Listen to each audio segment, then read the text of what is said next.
और वरिष्ठ पत्रकार राकेश कुमार जी इस वक्त हमारे साथ दो खास मेहमान जुड़ गए हैं। बहुत स्वागत है सर आप दोनों का। सबसे पहला रिएक्शन राकेश जी मैं आपसे जा रहा हूं, चूंकि धर्मेंद्र प्रधान का इस्तीफा हुआ उसके बाद अभिजीत दीप के इसे लोकतंत्र की जीत बता रहे हैं और सोनम वांगचुक ने भी कहा कि ये लोकतंत्र की जीत है। अरविंद केजरीवाल भी डेमोक्रेसी की जीत बता रहे हैं। किस तरह से देख रहे हैं अभी इस पूरे घटनाक्रम को जो हाल ही में पिछले कुछ घंटों में हुआ है? देखिए ये बिल्कुल सही बात है आपके पास कि एक रिएक्शन ये जो इतनी लंबी युवाओं की लड़ाई के बाद धर्मेंद्र प्रधान जी ने आज इस्तीफा दिया है, तो निश्चित तौर पर ये लोकतंत्र की जीत है और ये देश के सभी युवाओं की जीत है।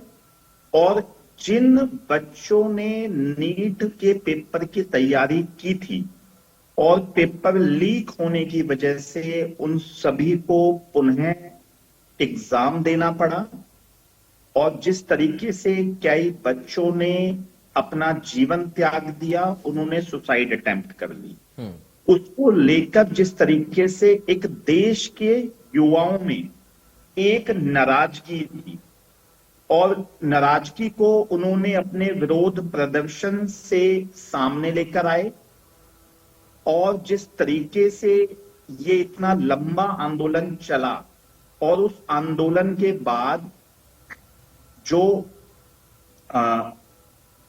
बहुत ज्यादा बढ़ता चला गया और जिस तरीके से सोनम वांगचुक जी को हाई कोर्ट के ऑर्डर के बाद उनकी तबीयत को देखते हुए जिस तरीके से पुलिस ने उनको हॉस्पिटल में ले जाके एडमिट कराया और उसके बाद जो जिस तरीके से विरोध हुआ और लाठीचार्ज हुए, उसके बाद पूरे देश के युवा एक तरफ हो गए और सरकार को कहीं ना कहीं झुकना पड़ा और आज धर्मेंद्र प्रधान जी ने इस्तीफा दे दिया। मैं बस इस पे एक ही बात कहना चाहूंगा कि सरकार अगर पहले दिन जब ये युवा बैठे थे या सोनम वांगचुक हंगर स्ट्राइक पे बैठे या ये आंदोलन एक युवा शक्ति के तौर पर बनता हुआ दिखाई दे रहा था जी। अगर सरकार उसी दिन बातचीत कर लेती तो शायद इस तरीके से युवाओं के बीच और जो पुलिस चाहे पैरा मिलिट्री फोर्सेस के बीच जो झड़पें हुई और जिस तरह की वीडियोस पूरे देश में वायरल हुई, वो कहीं ना कहीं ना होती, हमारे युवाओं की और हमारी पुलिस की भी, हमारी पैरामिलिट्री फोर्सेस की भी कहीं ना कहीं छवि खराब ना होती। तो मैं समझता हूं सरकार ने अब जो ये डिसीजन लिया ये बहुत अच्छा डिसीजन है, लेकिन अगर ये पहले से ले लिया जाता तो इसमें और अच्छी बात होती। लेकिन अब देश के सभी युवा आज मैं समझता हूं कि उन्होंने जो मांगे की थी वो मांगे पूरी हो गई। देश के शिक्षा मंत्री धर्मेंद्र प्रधान ने अब इस्तीफा दे दिया है और बाकी जो उनकी दो मांगे और रेस्ट ऑफ दी 2 डिमांड्स थी, चाहे वो कंपनसेशन की बात हो, चाहे वो पुलिस जो भी एक्शन ले रही है प्रोटेस्ट में जो लोग बच्चे आए थे उनके ऊपर केस को वापसी लेने की बात हो, उसको लेकर अभी सीजेपी के जो भी डेलीगेट्स 1-2 बच्चे जाएंगे, उनसे अभी जेपी नड्डा जी और जितेंद्र जी जो मंत्री हैं कैबिनेट, वो बात करेंगे। लेकिन जो सबसे बड़ी मांग थी वो पूरी हो गई है। मैं समझता हूं अभी ये प्रोटेस्ट जो है खत्म हो चूंकि ये कहा था अपनी 3 शर्तों के साथ में कि ये मांग तो इससे पीछे नहीं हटेंगी, ये तो बहुत जरूरी है और वो हो भी गया है। अब मैं एक रिएक्शन बजरंग जी से भी लेता हूं। बजरंग जी आप बोलिए सर। जी, युवा देश का भविष्य है, देश की तरक्की में युवाओं का बहुत बड़ा योगदान है। ये जो आंदोलन चला, इतना लंबा आंदोलन, सरकार को पहले ही युवाओं से बातचीत करके इस समस्या का समाधान करना चाहिए था। धर्मेंद्र प्रधान का इस्तीफा होना ये संविधान की जीत है, लोकतंत्र की जीत है, युवाओं की संघर्ष की जीत है और विपक्षी नेताओं की, विपक्ष के नेता जो सारे खड़े हुए एकजुट होकर सब आंदोलन में शामिल हुए, उन सभी की जीत है। देखिए किस प्रकार सरकार के इशारे पर अब पुलिस प्रशासन ने के जवानों ने युवाओं को दुड़ा कर पीटने का काम किया, लाठीचार्ज की, किसी का हाथ टूट गया, किसी का पैर टूट गया, किसी का सर फोड़ दिया गया। ये एक बड़ा निंदनीय घटना है। इससे 20, 21, 22 जुलाई देश के इतिहास में काला दिन काला दिन लिखा जाएगा।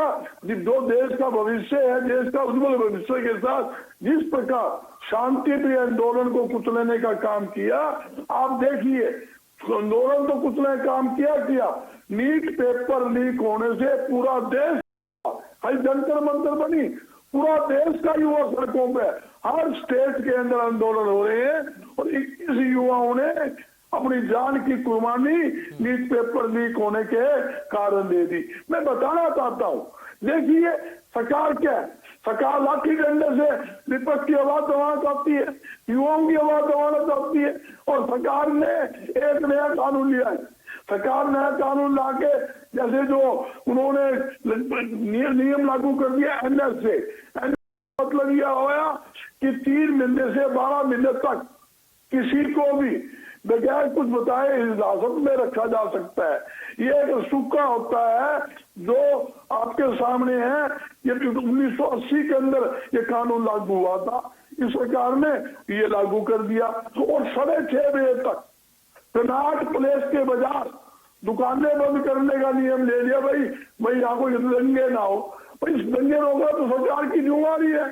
6:30 बजे आप कनाट प्लेस जिसकी दुकानें शाम को सब रात को सस्ती है, रात लेट तक मार्केट चलती है और इंडिया की सबसे बड़ी मार्केट कनाट प्लेस है। देश के विदेश के लोग कनाट प्लेस घूमने के लिए आते हैं, वहां 6:30 बजे तक बंद करने का निर्णय ले लिया। मैं ये कहता हूँ, ये तो वो सरकार है, प्रधानमंत्री ने 2014 में कहा था सरकार आते ही भाई 2 करोड़ युवाओं को आए साल नौकरी दूंगा।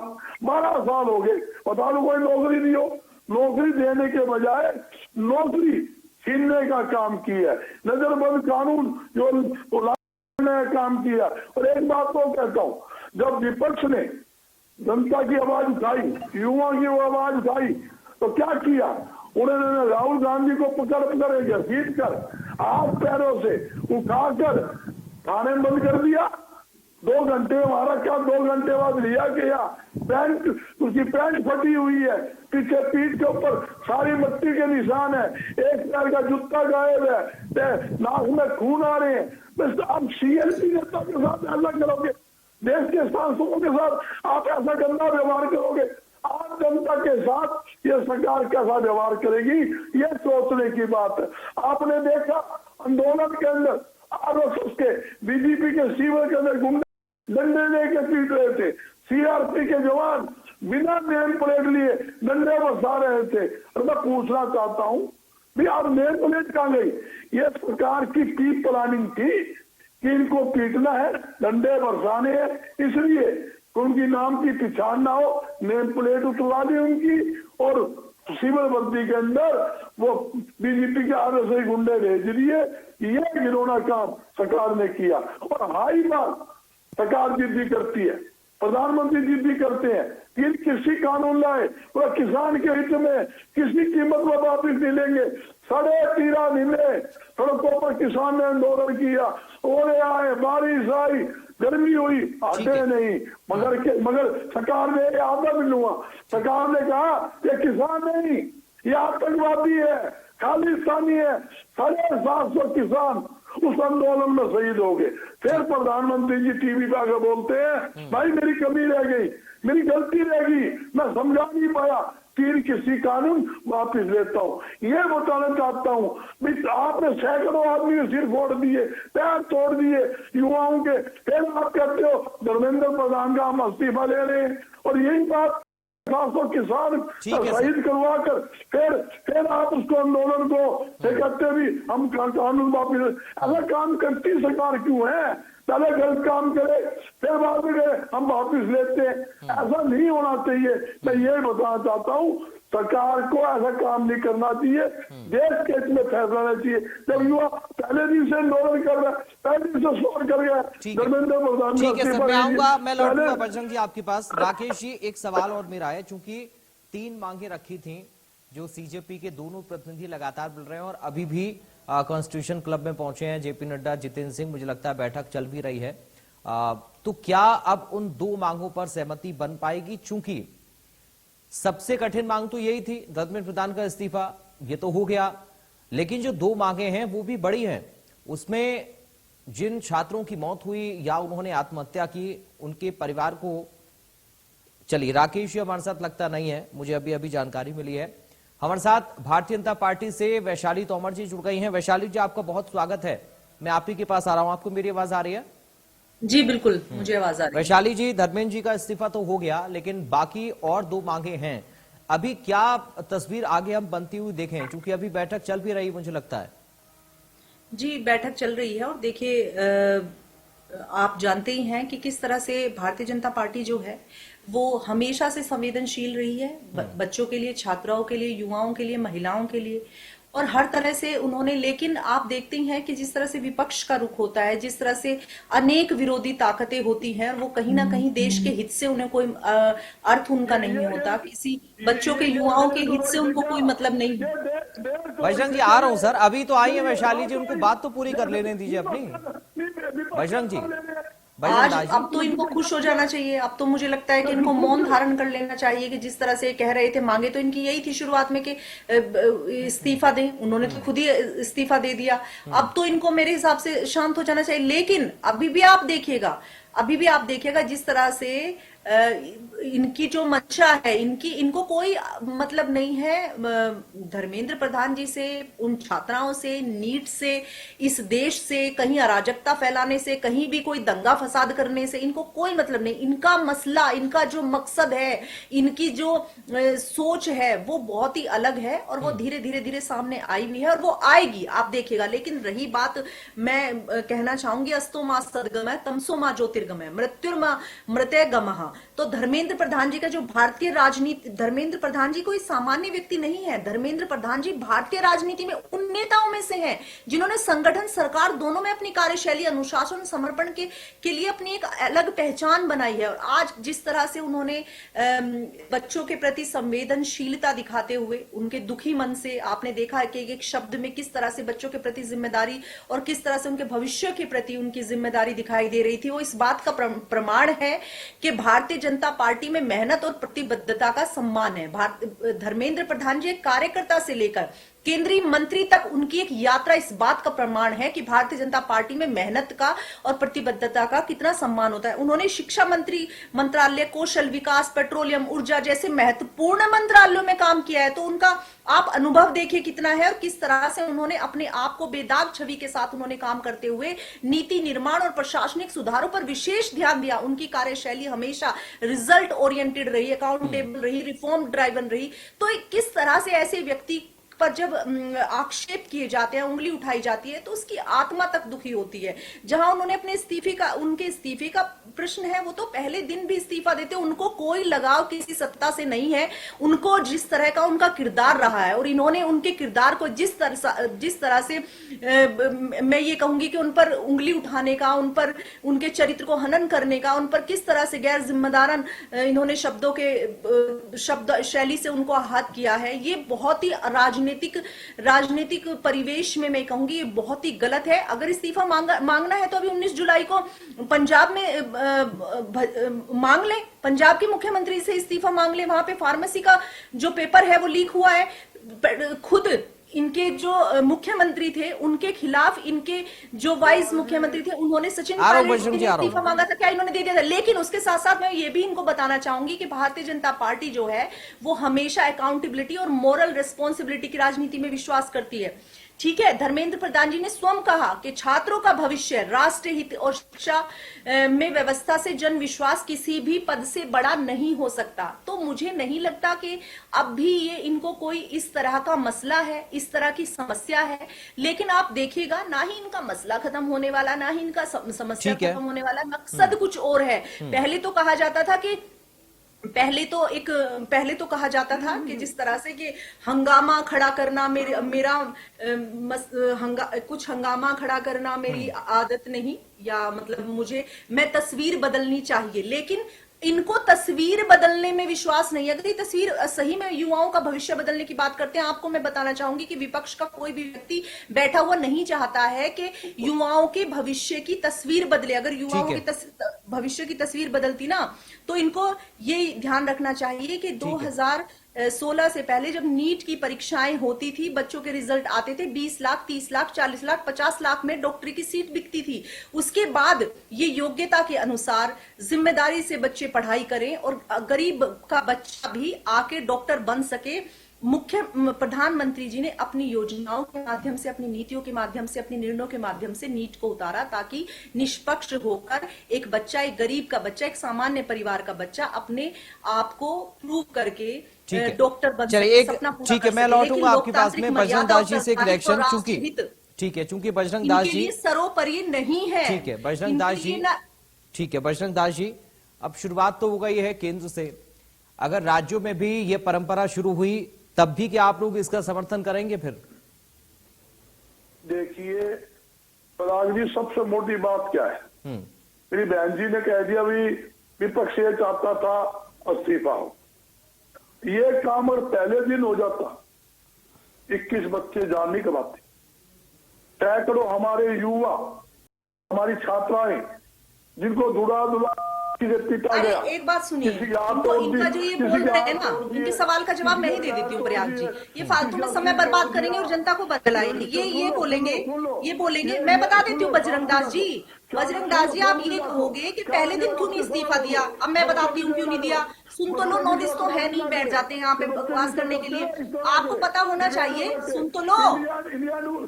बजरंग दास जी, सवाल उठाने से पहले 4 उंगलियां अपनी तरफ हो जाती हैं। वैशाली जी, चलिए एक बार बजरंग जी पूरी बात कर लें, फिर मैं आ रहा हूं, आप जवाब दीजिएगा। मैं बताना चाहता हूँ, देखिए प्रयाग जी, इनका सवाल, वैशाली जी आ रहा हूं मैं, वैशाली जी आ रहा हूं, बजरंग जी लेकिन सर एक मिनट सर, बजरंग जी इस पर हम चर्चा तमाम कर चुके कि पहले दिन इस्तीफा क्यों नहीं दिया या पहले दिन बातचीत क्यों नहीं की। सर इस पर अब ये चर्चा पीछे छूट गई है सर, अब चर्चा आगे की होनी चाहिए ना। मैंने सवाल पूछा, ये जो परंपरा अब शुरू हुई है, अगर राज्यों में भी इस तरह की मांग होगी तो क्या कांग्रेस पार्टी फिर इसके समर्थन में खड़ी होगी? 100%। इनके राज्य में। चलिए वैशाली जी, मुझे लगता है आपको ये बजरंग जी का बयान रिकॉर्ड करके अपने पास रखना होगा। किसी को देश के किसी कोने में, हरियाणा के अंदर ये आपने बात की, 37 पेपर लीक सरकार है, 37 पेपर, आज तक कुछ नहीं हुआ। इससे पूरे देश में संदेश जाएगा, शिक्षा मंत्री का इस्तीफा होना, 47 अधिकारियों पे कार्रवाई होना, इतना बड़ा आंदोलन खड़ा होना, एक बहुत बड़ा संदेश जाएगा। इसका एक संदेश बताता हूं मैं, क्यों पहले क्या छोटे छोटे जो थे वगैरह छोटे मोटे, उन पर कार्रवाई करते करते 2-4 छोटे अधिकारी सस्पेंड कर दिए, 2-3 पर कार्रवाई कर दी, और जो मंत्री थे बच जाते थे। मैं पूछना चाहता हूं, जब अच्छा काम हो उसका सीधे मंत्री लेता है, हमने कर दिया, उसका स्वागत करता है और मीडिया में बयानबाजी करता है। ठीक है, राज्य में होगा तो जो जिम्मेवारी किसकी है, वो मंत्री की है। जिस विभाग का मंत्री है उसकी जिम्मेवारी बनती है, वो अपनी जिम्मेवारी तुरंत प्रभाव से लेके तुरंत प्रभाव से इस्तीफा देना चाहिए। और बताता हूँ, देखिए मैं एक बार जवाब तो दे दूं, जनता को कैसे पता चलेगा? तो फालतू का झूठ बोल के यहाँ पे ठीक है भ्रम फैलाकर चले जाएंगे। ठीक है बजरंग जी ठीक है, थोड़ा छोटा रखते हैं। ठीक है वैशाली जी आपकी बातों का जवाब देना चाह रही, मुझे लगता है उनको सुन लेना चाहिए। ठीक है ठीक है बजरंग जी, ठीक है कर दो ना प्रयाग जी। बजरंग जी क्या बात कर रहे हो, गंद की बात करते हो। ठीक है किसान बनवा दिए, बजरंग जी आप बहुत पीछे चले जाते हैं सर, थोड़ा सा रुकिए, आगे की बात करिए ना सर। हमारी बच्चियों के साथ कैसे पुलिस ने, बजरंग जी ठीक है, एक महिला के उनका पक्ष ले रही है, उनको बोलना ठीक है, चलिए आप सुन तो लीजिए उनको। ठीक है वैशाली जी, देखिए मुझे तो इन्होंने क्या बोला, मुझे उसकी एक वर्ड भी मुझे कानों में नहीं पड़ा, बट मैं आपके समय का ख्याल करते हुए तो मैं इसलिए बताना चाहूंगी कि इनका कहना यह है कि पहले दिन क्यों नहीं इस्तीफा दिया। ठीक है, इनको ये पता होना चाहिए, इनको इतनी मतलब दुख होता है इनके साथ डिबेट करते हुए कि इनको ये भी नहीं पता कि जब एक मंत्री इस्तीफा दे देगा तो उसकी अकाउंटेबिलिटी कौन लेगा। जो नीट का एग्जाम जब लीक हुआ उसके बाद अगर ये पहले दिन ही धर्मेंद्र प्रधान जी इस्तीफा दे देते तो ये बैठकर कहते कि देखो इनको पता था कि इन्होंने साजिशकर्ता में इनके हाथ थे, ये जानते थे, इनकी नजरों के सामने हुआ, इसलिए उन्होंने पहले से पहले इस्तीफा दे दिया। ठीक है, ये कुछ भी करिएगा, इनको एक तो म्यूट करिए, इनको नॉलेज है नहीं और बैठ जाते हैं यहाँ पे डिबेट करने और फिर ऊपर से सुनते भी नहीं है जवाब। जब हम सरकार में जवाब तो सुन लेना। उसके बाद धर्मेंद्र प्रधान जी ने थोड़ा सा रुक जाइए प्लीज, एक एक करके बात रख लीजिए। ऐसे नहीं समझ पाएंगे ना हम लोग, दर्शक नहीं समझ पाएंगे सर। धर्मेंद्र प्रधान जी ने स्वयं कहा, धर्मेंद्र जी माफ कीजिएगा, बजरंग जी आप दो लोग हैं सर, एक एक करके बोल लीजिए प्लीज। बजरंग जी दो ही लोग हैं ना सर, बाकी लोग नहीं है, दो ही लोग हैं सर, और समय बहुत पड़ा है, प्लीज एक एक करके बोल लीजिए। वैशाली जी रखिए अपनी बात। देखिए ये बार बार बोल रहे हैं कि एक दिन में इस्तीफा, पहले दिन क्यों नहीं इस्तीफा, तीसरे दिन। अरे भाई इनको ये पता होना चाहिए कि सदन में जब व्यक्ति इस्तीफा दे देता है तब वो जवाब नहीं दे सकता, रिप्लाई कोई नहीं दे सकता। तो उसके बाद जो है पूरा जो इस्तीफा देने के बाद सदन में रिप्लाई कौन करता, कौन रिस्पॉन्सिबल होता, अकाउंटेबिलिटी रिस्पॉन्सिबिलिटी किसी की तो होगी ना, कोई तो जवाब देगा ना। तो उसके लिए अगर धर्मेंद्र प्रधान जी अपनी अकाउंटेबिलिटी लेते हुए, अपनी रिस्पॉन्सिबिलिटी समझते हुए जब सदन में जवाब दे रहे हैं तो इनको सुनने में दिक्कत थी, लेकिन अगर वो इस्तीफा दे देंगे तो सारी चीजों से बरी हो जाएंगे। फिर उनके बिहाफ पर कौन बताएगा क्या कमियां रही, किसने की, क्यों किया, कैसे हुआ, कौन कौन दोषी है, कौन बताएगा। लेकिन इनको इस बात से कोई सरोकार नहीं, इनको तो गलत राजनीति करनी है, भ्रम फैलाना है, कुछ भी बोलना है। मोदी तेरे टुकड़े होंगे, इंशाअल्लाह नाम रहेगा अल्लाह का, और उसके बाद इनको कहना है कि प्रेमानंद जी जो है वो महाराज नहीं है, सीता का पति नीता के पति का काम कर रहा है। लेकिन कुछ भी बोलेंगे, ठीक है कोई नहीं, बच्चे भी देख रहे हैं। और बच्चे जो हैं, बच्चों से युवाओं से मेरा खास तौर से हाथ जोड़ के निवेदन है, देश का भविष्य है, युवा को अगर उल्टा कर दें वायु बन जाता है, और वायु की जिस तरह से जिस ओर उसकी गति होगी उस तरफ पूरा देश चला जाता है। तो मेरा हाथ जोड़ के निवेदन है कि अपनी दशा, अपनी दिशा, अपनी ऊर्जा को सही तरीके से लगाएं और बिल्कुल आंख बंद करके किसी पर भी विश्वास ना करें। सारी चीजों को जांचें, परखें, हर चीज की बारीकी से देखें कि किस तरह से पहले सीट एमबीबीएस की कितनी हुआ करती थी और अब कितनी बढ़ाई गई है। पहले एम्स 1 हुआ करते थे, अब किस तरह से उनका विस्तार किया गया है। अब आप देखें कि एक गरीब का बच्चा, एक सामान्य परिवार का बच्चा भी अपने नंबरों के माध्यम से, अपनी मेहनत के माध्यम से किस तरह से डॉक्टर बनने का अपना सपना पूरा कर सकता है। तो प्लीज किसी भी बहकावे में ना आए। उधर धर्मेंद्र प्रधान जी ने स्वयं कहा कि छात्रों का भविष्य है, राष्ट्रहित, शिक्षा व्यवस्था, जन विश्वास किसी भी पद से बड़ा नहीं है। इसी भावना से उन्होंने नैतिक जिम्मेदारी लेते हुए अपना इस्तीफा सौंपा ताकि छात्रों का भविष्य किसी राजनीतिक विवाद में न उलझे और शिक्षा सुधारों को आगे प्रक्रिया से बढ़ा सके। निर्णय किसी व्यक्तिगत, इनको तो लग रहा है कि ये हार है उनकी, ये निर्णय किसी व्यक्तिगत हार का नहीं है, बल्कि लोकतांत्रिक जो मर्यादा, उत्तरदायित्व और राष्ट्रीय हित को सर्वोपरि रखने का उदाहरण है। उन्होंने एक उदाहरण पेश किया है। अभी अन्य राज्यों में ले लें आम आदमी पार्टी के मुखिया का इस्तीफा, जिस तरह से 19 जुलाई को वहां पर फार्मेसी का पंजाब में पेपर लीक हो जाता है, लेकिन इनमें हिम्मत नहीं है, ये नहीं करेंगे ऐसी बात। सचिन पायलट खुद बैठ गए थे धरने पर, किस तरह से इनके मुख्यमंत्री ने कितने पेपर लीक हुए थे, 19 पेपर लीक हुए थे। लेकिन nation first, party next, self last, केवल एक ही नारा है भाजपा का, और भाजपा के प्रत्येक कार्यकर्ता का। एक कार्यकर्ता से किस तरह से उन्होंने केंद्रीय मंत्री तक का जो है सफर तय किया, ये अपने आप में काबिले तारीफ है। और धर्मेंद्र प्रधान जी का अनुभव, इनको ये लग रहा, उनका अनुभव, उनकी संगठन क्षमता और उनका राष्ट्र के प्रति समर्पण, देश किसी पार्टी के लिए उनका इतना महत्वपूर्ण योगदान रहा था और रहेगा। ठीक है। अब देश विरोधी ताकतें छात्रों का फायदा ना उठाएं, ये धर्मेंद्र प्रधान ने कहते हुए इस्तीफा दिया। बजरंग दास जी, सवाल यह है कि वो किस ओर इशारा कर रहे हैं, क्योंकि इस प्रदर्शन में जो तस्वीरें सामने आई वो बहुत ज्यादा अच्छी नहीं थी। देखिए प्रधान जी, इनके पास कहने के लिए दो ही शब्द है, या तो ये आतंकवादी है, या देशद्रोही है, या हिंदू मुसलमान करेंगे, या मंदिर मस्जिद करेंगे। वहां सभी धर्म के लोग, आपने गीत भी सुने होंगे, इकट्ठे खाते भी देखा होगा। नहीं बजरंग दास जी, हमने तो गालियां भी सुनी है ना, हमने तो गालियां लिखे हुए स्लोगन भी सुने हैं। हमने तो ये भी सुना है कि इस देश के प्रधानमंत्री को गोली मार दी जाए। हमने तो ये भी सुना है, आपने बहुत कुछ सुना है सर। आपने ये नहीं देखा? नहीं बजरंग जी, फिर आप जब बात कर रहे हैं तो एक तरफा मत करिए ना। मैंने सवाल आपसे क्या पूछा सर, आप एक तरफा बात मत करिए ना। फिर जब आप बात ही कर रहे हैं तो आपको देशभक्ति के गीत तो नजर आए, लेकिन जब भारत माता को लेकर टिप्पणी की गई तो वो आपको नजर नहीं आई या आपके कानों में नहीं पड़ी? नो, बिल्कुल भारत माता के खिलाफ टिप्पणी नहीं करी। टिप्पणी किस बात की थी? प्रधानमंत्री के खिलाफ गुस्सा था, देश के अंदर गुस्सा था। भगवान राम को लेकर टिप्पणी की जाए, भारत माता को लेकर टिप्पणी की जाए, देश के प्रधानमंत्री को गोली मारने की बात की जाए, किसी विदेशी नेता के साथ देश के प्रधानमंत्री को जोड़कर अभद्र टिप्पणी की जाए, वो तो आप लोगों को सुनाई नहीं देता है सर। आप एक तरफा बात मत करिए ना। मैंने जो सवाल पूछा उस पर आइए सर प्लीज। आप किसकी बात करते हैं? भगवान रामचंद्र जी? बजरंग जी एक मिनट सर। बजरंग जी, आपके साथ यही दिक्कत है सर, आप मुद्दे पर नहीं आते हैं। आप तमाम सारी पूरी रामायण महाभारत कहानियां बता देंगे लेकिन मुद्दे पर नहीं आते हैं। मैंने सीधा सवाल पूछा सर, धर्मेंद्र प्रधान का इशारा किस तरफ था? अब आप पूरी कहानी बताएंगे तो नहीं होगा ना सर, कहानी नहीं बतानी होती है डिबेट में। सीधे सवाल पर आइए ना सर।